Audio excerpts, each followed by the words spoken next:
Table saw etiquette. How many etiquettes? All of the etiquettes. So we're gonna rapid fire a lot of fucking table saw information in this video. Comprehensive. Let's get into it. Before you cut, blades, fence alignment. Setting up your blade, it should be parallel to your miter slots. In theory, your fence should be parallel to your blade. However, you want to tow your fence out this direction. I'm exaggerating, but it only needs to be a few thousandths of an inch between this point and this point. This will help prevent pinching on the back of the blade. That's where you get cutback.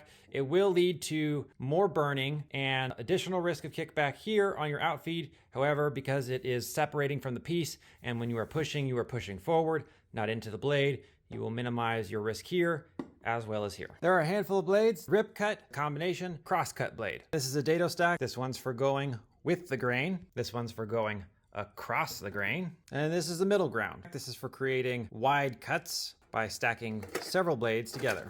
There are also a variety of tooth profiles that will change the way it cuts. This one has a left-right V shape. If you're not cutting all the way through, you will have a little V, versus this one, which has a flat head on the top and will leave you flat on top. There are also different thicknesses of blade. They are generally an 1/8 inch. That would be a full kerf. They also have thin kerf blade. I don't like these. They're great for plywood, but I find that they tend to wobble and vibrate a lot more than the thicker boys.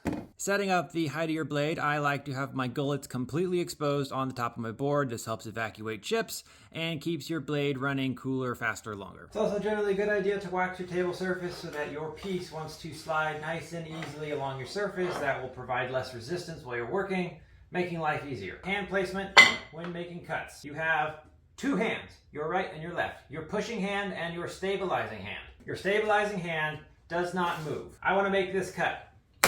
Hand. Think about your palm here, planting on the table. Your thumb here then anchors to the top of the piece. Your index finger pushes against the fence. You are pushing down and against the fence with this hand, and it stays right here, behind the blade. That's all it ever does. Your other hand is your pushing hand. When you are working with long pieces, underhand motion, not lifting, you are pushing until you get to the edge of your fence. You'll feel it. Then you move to an overhand position. You are maintaining a grip on the back side of your piece as well as downward pressure. Cognitive brain thoughts that you're pushing your piece this way. Run your piece, your hand stays here, and you get your piece all the way through. Clear the blade. You always clear the blade with your piece. Your eyeballs, when you are working, you're not watching the blade, you are watching the back corner of your piece. I am watching my piece. Why? So that if it starts to creep away from the fence, I know that I need to push it back into the fence. Because if I'm watching the blade, I cannot see if this piece moves ever so slightly off the fence, meaning I will lose this being parallel, but also I am at risk of getting additional catch and kickback, and won't be fun. When do you need a push stick? Your hands have far more control over the piece than a push stick does, because you lose the ability to properly gauge and feel the tension in the board, as well as maintain a solid pressure against your fence with a push stick. Whether it's one of those or one of these are a little better, but I do find that they start to slip over time. You can modify these by gluing on sand or sandpaper to get them extra grippy so that you can always push them into the fence. The one thing I like about these is A, you can make them yourselves, and B, you can cut through them. So you can see this one's been chewed up a bit because I've been ripping some small pieces, and I can just run right through this. That is harder to do with one of these. If it's smaller than this, sometimes I will use my hands, but more often than not, I will use a push stick, but that is personal preference and how comfortable you feel with your table saw. But again, my hand is here doing this thing.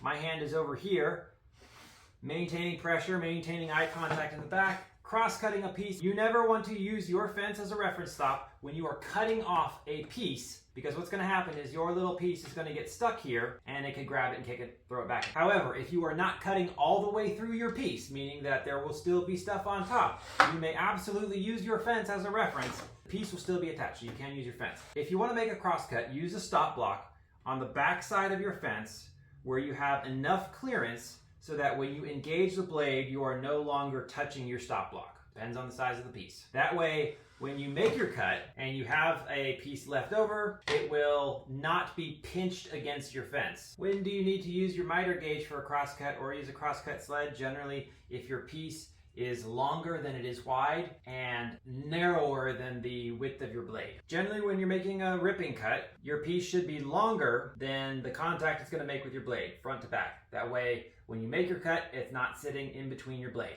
When you're doing a crosscut, you want to use a miter or a crosscut sled when the piece is generally longer than it is wide, when it is smaller than the width of the blade. On a larger piece of plywood, you can safely make this cut because you have enough clearance over the width that will get beyond the blade and you're not running it too long in this direction. Now, one of my TikTok buddies made a push stick that he set up to go on the outfeed side, his off-cut, using his left hand.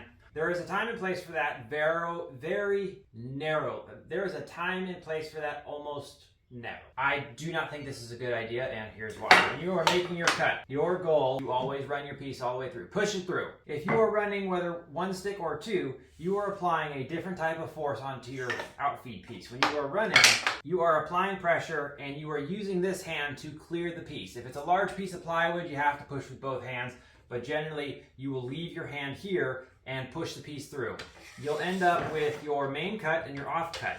Once you clear it, this piece will sit here. You'll move all the way through, and I will kick the piece away on the back side, or I will come up and move it off to the side. If you are using a push stick here, there is a lot more opportunity for you to push your off cut into the back of the blade, giving you a kickback, and it won't be fun. Knowledge dumped as much as I could, as fast as I could, as efficiently as I could. Still plenty of stuff to talk about. If you have any questions, you want anything explained further, thought something was missed, sound off below. If you made it all the way through, I want y'all to keep creating, making cool shit, and saving them tendies. So, appreciate y'all. Have a good one.